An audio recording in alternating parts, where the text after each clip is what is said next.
إنا لله وإنا إليه راجعون وحمانت مقالة بلدوينة حرونت قبل كيران كوغيري ودوغاس عبد الرحمن وغاس قليف وغاس روبلي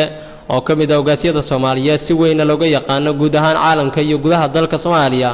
waxaana geerida ogaaska aad uga xumaaday in kastoo la wada geeriyoonayo guud ahaan ummadda Soomaaliyeed meel kastoo ay joogaan kadib geerida ogaas Cabdiraxmaan Ogaas Khaliif ayaa waxa si weyn looga dareemay magaalada Beledweyne iyadoo la xiray goobaha ganacsiga magaalada Allah u naxariisto ogaas Cabdiraxmaan Ogaas Khaliif ayaa maalmihii ugu dambeeyay waxa uu magaalada Beledweyne ka waday kulamo lagu nabadaynayo beelal dirir ay ku dhaxmartay gudaha magaalada isagoo door muhiim ah ka ciyaaray ka shaqeynta nabadda waa kuwan qaar ka mid ah dhalinyarada ku nool magaalada Beledweyne oo ka tacsiyeynaya geerida ogaas Cabdiraxmaan Ogaas Khaliif inna lillahi wa inna ilayhi raaji'uun kullu nafsin daa'iqatul mawt waxa maanta saakay subaxnimadii abaar 4 saac geerina xatilna ku timid ogaas Cabdiraxmaan Ogaas Khaliif oo ah ogaas reer Hiiraan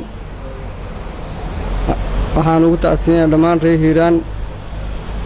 إنا لله وإنا إليه راجعون إلهي ما أرتي هاون نوري قبرك قداشي سن الله نمفدنا حان كتعسيدينينا غيردي نحدنت الله هيدا كتمد واس عبد الرحمن واس خليف واس روبله وكو غيريود مغالده بلدوينه سلama filaana waxaan eheladii iyo qaraabadii uu ka tagay iyo shacabkii reer Beledweyneba aan ilaahay ugu baryaynaa in ilaahay uu naxariisto jannadii firdaws ilaahay ugu dambi dhaafo dadkii uu ka tagayna samri iimaan Allah ka siiyo gadaashiisna ilaahay nama fidnaayo qabrigiisa Allah khayr ugu bedelo inna ilaahi raaji'uun waxaan tacsiyeeti raali u direynaa ogaas Cabdiraxmaan Ogaas Khaliif Ogaas Roble oo maanta ku geeriyooday magaalada Beledweyne waxaan leenahay ummadda Soomaaliyeed meel bay joogaan gaar ahaan reer Hiiraan sabir iimaan Allah ka siiyo sidoo kale waxaan u tacsiyeynaa eheladii qaraabadii ku geeriyooday ogaaska intii qof walba uu dhimanayaa إلهي وحنا ورجينا إنه هرتيس إلهي خير كسي جنادي فردوس أو ورابيو الذي قرابته كجوريون صبر إيمان الله كسي إن إليه راجعون جيرين حين لما تكتمت واس عبد الرحمن واس خليف لما أدانا أنا غير هيران إلهي صبر إيمان أنا كسيو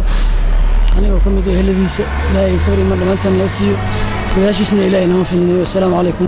إنا لله وإنا إليه راجعون أنا وكوها الله مقع أورك دليرة قبل كيران waxaan ka tacsiyeynaa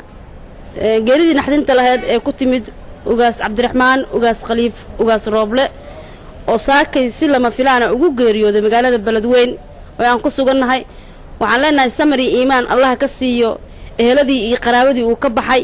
iyo guud ahaan reer Hiiraan uu ahaa ogaaskii ogaasyada